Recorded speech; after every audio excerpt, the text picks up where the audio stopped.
Let's talk about the best content strategy for growing your photography business. This is a very, very, very important video for photographers because growing a photography business will always be based very heavily on content marketing. This video is not just about content marketing. It's about creating a marketing machine that continues working on an ongoing basis and constantly improves over time.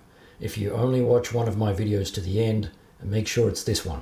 Now, the best way to explain this is to use an example. Let's say that your content strategy just consists of creating one new piece of high quality content per week and posting it on your blog and social channels.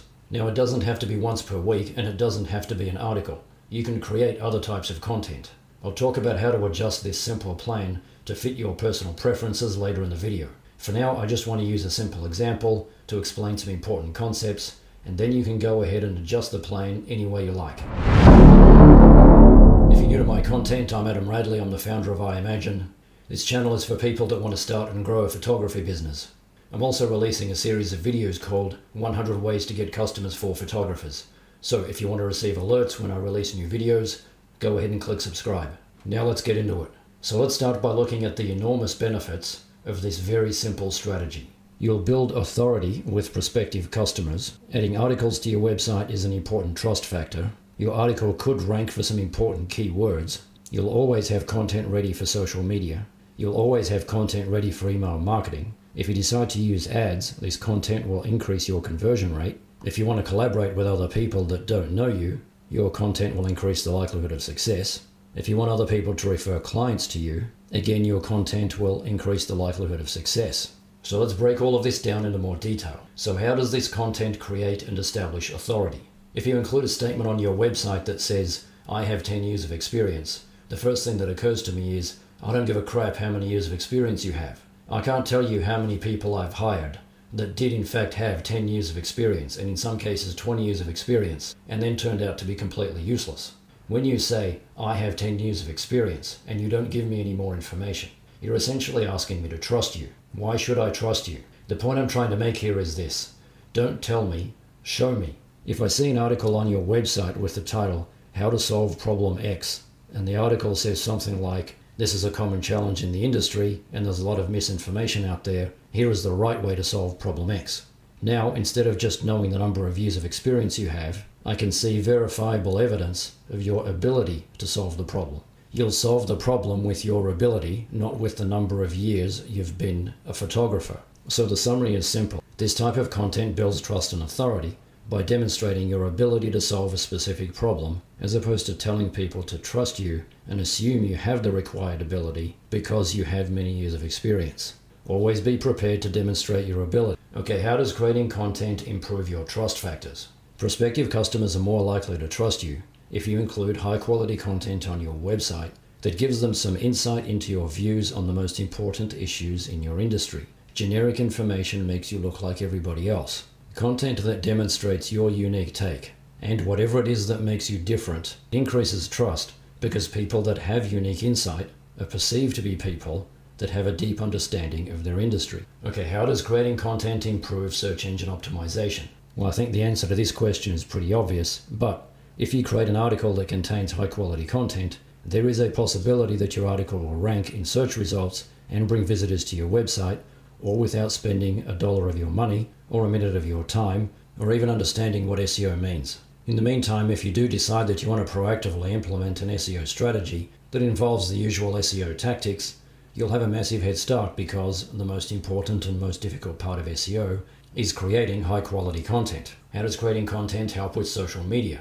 Now, some of you might be wondering whether you should even use social media as part of your marketing strategy. A significant portion of people try to find out if you're a real business by looking at your social media presence. If you don't use social media or your social media feed is dormant, then you appear to be dormant. My point being that even if social media does not generate one new lead for your business, I can almost guarantee you that it plays a big role in whether visitors to your website decide to contact you. Therefore, your minimum strategy for social media should be to pick at least one social platform and be active on it once per week. I suggest you focus on the social platform that you like best or the one that your clients like to use. Now, of course, one way to be active on social media is to share a thought about the weather or a cat video, but you'll build much more trust and authority by posting your weekly piece of content. You won't have to waste any time thinking about what to post on social or learning how the algorithm works. Just take the one piece of content that you create each week and post it. This will make your business appear active instead of dormant, and if somebody actually reads your content, they'll be impressed instead of being skeptical. In the meantime, if you decide you want to be more proactive on social by engaging with other people in your industry and prospective clients, you'll build a lot more trust and authority with them, as well as attracting more followers if you regularly post high quality content that everybody's looking forward to seeing. Okay, how does creating content help with email marketing? Again, the first question you might have is whether you should even use email marketing. If you create an email list, the people on that list will fit into one of two categories. One category will be your existing customers, and the other category will be your newsletter subscribers. These are the people that have already bought your services or expressed interest in your services. It's much easier to convince these people to buy something from you than it is to convince cold leads to buy something from you. In fact, some research indicates that you're 80% more likely to make a sale to an existing customer or somebody that's already on your email list when compared to somebody that's not on your email list. In the meantime, sending the email costs almost nothing. So how do you build an email list? The best way to do it is to create a piece of content that solves an important problem and demonstrates your expertise, and then invite the reader to sign up to receive updates when you release similar content. The weekly piece of content that I'm suggesting you create will take care of all of the heavy lifting for this strategy. You'll just have to send an email telling people to view the content. And if you can solve a real problem that actually matters to them, they'll read it. Incredible. The other critical role that your content plays in email marketing is giving you a legitimate reason for emailing them in the first place. If you don't have high quality content that solves an important problem for people on your email list, then your email marketing campaigns will likely consist of sales pitches to buy your services. People have no interest in receiving these emails. Your open rates and click-through rates will fall, and the number of people that unsubscribe will increase. And this is a huge problem for most email marketers. If you create one piece of high-quality content per week, this entire problem goes away, and you'll be outperforming 90% of email marketers. Now, some of you that are big fans of social and don't like email probably think that the people on your email list are likely following you on social, and therefore they'll receive updates when you post on social, so there's no need to email them. You're wrong about that. Firstly, you cannot assume that everyone on your email list is following you on social. Second, the algorithms on the major social channels do not send all of your posts to all of your followers. The percentage of followers that receive your posts is called reach. It can be as high as 90%, but it can also be as low as 5% depending on various factors. In this scenario, only 1 in 20 followers are receiving your posts. Third, even if a social follower does receive your post, it doesn't mean that they'll see it. Their feed could be overflowing, they might have their notifications turned off, etc. Okay, how does creating content help with advertising? Instead of just advertising your services, you can advertise the solution you outlined in your article. Again, don't just tell people that you can solve a problem, prove it. If you do decide to run regular advertising that brings traffic to your website, it's not likely that these prospective clients will simply review the landing page and then buy something. A significant percentage of them will take a look around the rest of your website and review all of the trust factors that I'm always talking about before deciding whether they want to become a paying customer. And one of the most important trust factors is the content in your blog, because it demonstrates your skills and expertise. This will increase the conversion rate of your ads, and it could be the difference between a successful advertising campaign and a failed advertising campaign.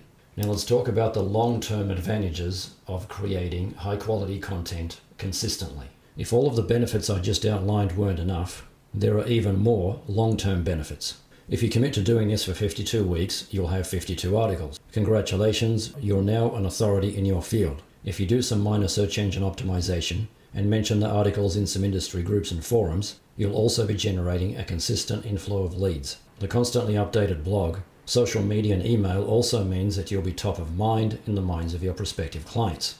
Somebody might sign up to your newsletter or follow you on social today, but might not need your services until 6 months later. If you're no longer in contact with them, when they decide that they want to buy, they won't think of you and they'll buy from whoever does have their attention at the time. Not only do you lose a client to a competitor, the time, money and effort that went into attracting this prospect to your website has been wasted. Also keep in mind that the steady supply of weekly content for 6 months, or 26 weeks, also serves as 26 demonstrations of your expertise. So when the time comes, the prospect will be aware of you and also know that you're capable and credible. This dramatically increases the likelihood that they'll choose you. I've recommended this strategy to a lot of people, and I'm surprised at how many of them said that the research required to create the content has made them more of an expert than they were before creating the content, and that the process of creating the content forced them to think about how to articulate the key issues, and that's helped them to adjust their services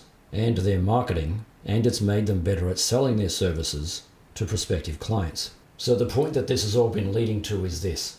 This is like making an investment, and like all good investments, the sooner you start, the sooner you'll get the payoff. Okay, now let's talk about how to create the content, and this is the part where we can talk about how to adjust the plan to fit your personal preferences. And let's start with the content type. So it does not have to be a written article. The three forms of content you can create are text, audio, and video. Text will usually be an article or a blog. Audio will usually be a podcast, and video will usually be a YouTube channel. In my case, you can see that I've obviously decided that YouTube will be my platform of choice, and video content is my content of choice. All of the concepts in this strategy are the same. You'll just be directing people to a podcast or a YouTube video instead of an article. There's a lot of obvious factors that contribute to your decision about which type of content to create, including time, budget, the extent of your personal involvement, the way your prospective clients prefer to consume content, whether you like to write, talk, or be on camera, etc. Of course, as photographers, your content might just consist of images or video. Now let's talk about original content. Does your content have to be original?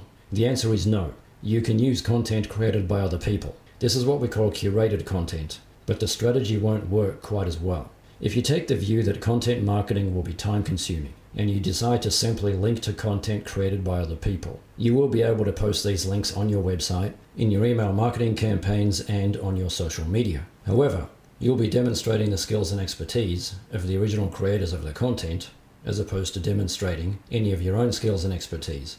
If you want to go down this road, the best approach will be to add your comments about the content. This is something that you can do with a few sentences rather than a full article or a full episode of audio or video content. You can also consider combining these strategies. For example, if you want to produce your own original long-form content once per month, you can release curated content more frequently in order to execute all parts of this strategy. This is where you have to make a judgment call. Consider all of these factors and then make the decision that meets your needs and suits your personal preferences. Another question you probably have is whether you personally need to create the content. You don't need to create the content yourself. If you prefer not to create the content yourself and you have a budget, you can easily find freelancers that will create the content for you. Keep in mind that the people that do this kind of work range in skill from terrible to excellent, so you'll need to be prepared to provide some kind of outline for the content that you want, and you should also be prepared to test out several freelancers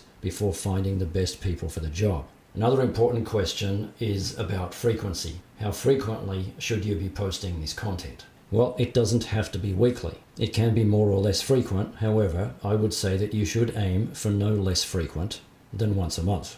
If you do decide to release content less frequently than once per month, then I suggest you post a paragraph of content on social media once per week. It can just be your views about something that's going on in your industry or community. This will help you avoid looking like a dormant business. Now, one of the most important questions we have to answer is, what exactly is it that your content will be about? It's critical to make sure that your content builds a bridge between an important problem that your prospective client wants to solve and the specific services you want to offer. Think very carefully about what this means. This is the single most important concept in content marketing.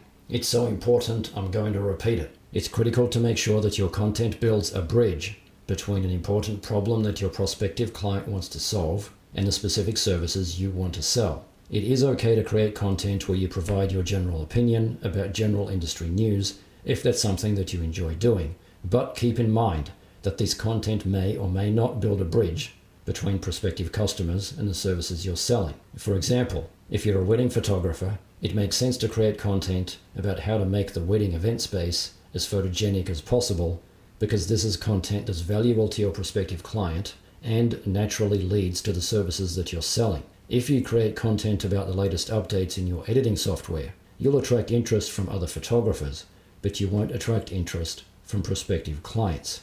Again, it's okay to produce content about topics that you enjoy. However, when you're creating content for the purpose of generating revenue, you need to create content about topics that naturally lead to the services you want to sell.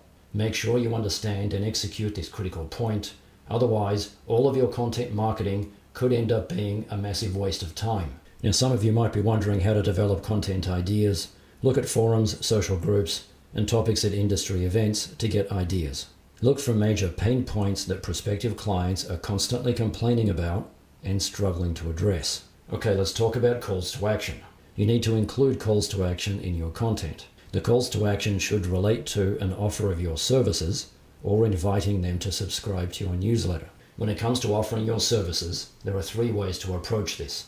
1. Provide value by telling your prospective clients how to do something the right way, then offer to do it for them in order to make sure that it's done right. Option 2. Explain how important it is for your prospective client to solve a problem that they thought was less important than it actually is, then offer your services to solve that problem. Option 3. Explain the common approach for solving an important problem and let your prospective clients know that the common approach is not good enough because it doesn't solve the problem very well, or maybe it creates new problems, then offer your services to solve the problem the right way. This is also a good time to mention your unique selling proposition. Now, when it comes to inviting prospective clients to subscribe to your newsletter, the best approach is to include a very simple opt-in form in the middle of your article and at the end of your article. If the quality of your content is high, prospective customers will be interested in consuming more of it. If you're not producing articles and produce audio or video content instead, you should still be directing your listeners to a page on your website where they can join your email list in order to receive alerts when you release new content. Okay, now as important as your content strategy is, it won't generate revenue all by itself. You need to offer good products or services, and you need to make a portion of your target market aware of you, and then you need to convert a portion of them into paying customers. So how do you do all of that? First, I'll be releasing a series of videos about 100 ways to get customers for photographers. So if you want to receive alerts when those videos are released, go ahead and subscribe. Second, you can increase awareness by using iMagine. It's a platform for people that want to grow their business while having a positive impact on the world. You can grow your customers and social media followers by connecting with other people on iMagine and cross-promoting your brand to each other's customers and followers. You can also find co-founders and sources of capital. The best part of this is that it's all free and doesn't involve doing any work. Just create an account, upload a profile pic, enter a brief bio, and check the boxes that match your objectives. Then let the algorithm match you with people that want to work with you. Your matches will show up in your inbox. There are also a lot of other things you can do on iMagine to grow your business and maximize your impact. Check the links in the description. Third, if you do decide that you want to implement any of the 100 ways to get customers for photographers, you'll need to have the website, landing pages, CRM, and other tools and automations required to convert as many of them as possible into paying customers. To help photographers have the best chance of success, I've created the Photography Growth Package. So what is the Photography Growth Package? Well, I've created a digital agency called iMagine Digital so that we can provide you with everything that you see in my marketing videos. In order to succeed, you need 3 things. An advanced website with stunning design that addresses all of the 30 critical trust factors, advanced marketing strategies that increase awareness and conversion rates, advanced marketing tools that automate everything. The Photography Growth Package includes a 31-page website that's been set up for photographers with stunning design that addresses all 30 trust factors, everything you need for e-commerce, advanced marketing funnels, a fully featured CRM, ready-made email templates, and more than 100 automations pre-configured. We'll set up everything for you. You just need to add information about your business, then start acquiring customers. If you don't use advanced marketing strategies and you don't use automations, you'll be at a massive disadvantage because digital marketing simply takes too much time when you do it manually. Your business and your personal income depend on it.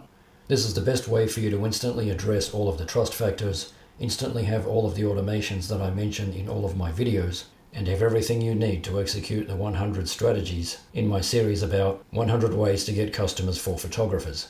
And you'll get all of this with the least amount of time, money, and effort. For most of you, the ability to have everything that you need instantly set up and ready to go, so that you can get customers 100 different ways, will be the difference between success and failure. Check out the links in the description to learn more about it. In the meantime, if you want to use your existing systems and tools, that's fine. I'm still going to give you my 100 best strategies, outlined step by step, for free in these videos. Just keep in mind that it'll take more time and cost more money. And I've discussed a lot of things in this video that might be new to you. If you know all of this is very valuable, but you're in a hurry and you don't know what to do next, just subscribe to this channel and go to iMagine and create a free account. It'll only take 30 seconds and we'll send you an email with information about what to do next.